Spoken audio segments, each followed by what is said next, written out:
तर नमस्कार मित्रांनो, व्हेरी गुड मॉर्निंग आणि स्वागत आहे आपल्या ब्लॉगमध्ये. तर मी आज तुम्हाला सांगतो की आपल्या तुरीत आलो आहे. आपली 5 एकरची तूर आहे ना, तिथं आलो आहे. आणि त्या तुरीत तुम्हाला सांगतो की आता काही तूर वाळायला लागली आताशी. हे बघा, म्हणजे ही थोडी तुम्हाला सांगतो की थोडी लवकरच म्हणजे लेट आहे थोडी. आणि ती तिकडली तुम्हाला दाखवतो मी तिकडं पण. हे बघा, काही काही झाडं वाळायला लागले तर आणि काही काही अजून हेच आहेत बघा. काही काहीला अजून फुलं येत आहेत, काही काही निबार झाले तर बघा. मला वाटलं सरसकटच एखादं हे होईल, पण वाळण पण दमादमानी एक अर्ध खालचा टप्पा आहे का थोडा थोडा वाळायला लागला आताशी. म्हणजे थोडं निबर झालंय आता थोडं थोडं. आणि इकडला वरचा टप्पा आहे का ते एकदम पूर्णपणे वाळ आहे. मला असं वाटतं की अजून 10 दिवसांनी तरी आपली तूर काढायली. ते काय महिन्यानी काय ना, मग तूर काढायला आलीच आहे बनायच्या आता. बघा, वाळली एकदम टॉपचा विषय झाला आहे. आता फक्त भाव लागू राव यार तुरीला यंदा, कारण लय खर्च केला हिला. हे बघा, हे झालं याच्यात एवढे झाले. आणि बाकी तुम्हाला सांगतो की तुरीच्या लय आपल्या डुकरांनी नाश केला आहे, सगळे लय नाश केला आहे. आपण जे गवत उपटून गेलो आपले गावताचे ढिगारे बघू शकता तुम्ही, इथं लय नाश केला डुकरांनी पण. आणि इकडं तुम्हाला दाखवतो आपली तूर वाळली. हे बघा, इथं अशी पातळ झाली, डुकरांनी सगळं नाश केला, जळून टाकली.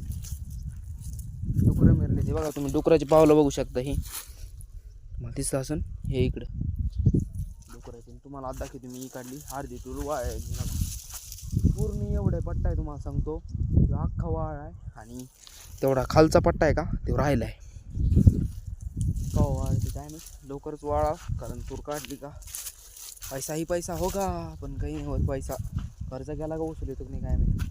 कारण यंदा कसा भाव राहते तुरीला, यंदा राहीन माझ्या माहिती नाही. कारण यंदा पिकाची त्याची लई नुकसानी झाली. त्याच्यामुळे 100% असं वाटतं की सरकार भाव देईन. काय करते काय माहिती सरकार, पण चांगलं आहे जे करीन ते. पण बाकी तूर आपली डायरेक्ट बॅककार विषय, तुरीची एकदम आपला हार्ड विषय. भारी आली तर डुकराच लई त्रास देते. त्या डुकराला काहीतरी करावं लागेल मला वाटतं आता. बघा, बाकी तुम्ही बघू शकता इकडं एकच नंबर आहे, नाथखोळा आणि जळगाव धुळा.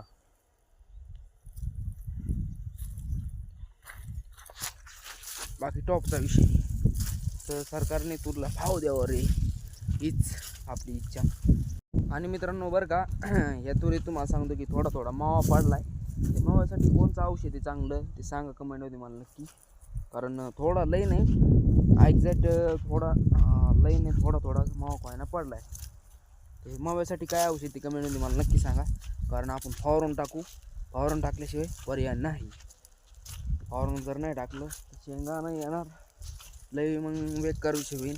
काही जळतही वाटतंय. कोणाच तरी ऐकलं होतं की तूर पण म्हणजे शेंगा पण आपल्या जळत्यात, शेंडे टाकले होते खाली. काय माहिती खरं आहे का खोटं, ते पण कमेंटमध्ये मला नक्की सांगा तुम्ही. बाकी मी चाललो आहे आता घरी. तर चला, आय होप तुम्हाला आजचा हा ब्लॉग आवडला असेल. तर भेटू आपण अशाच एका भन्नाट तुरीच्या विषयी व शेतीच्या विषयी ब्लॉगमध्ये. तोपर्यंत बाय.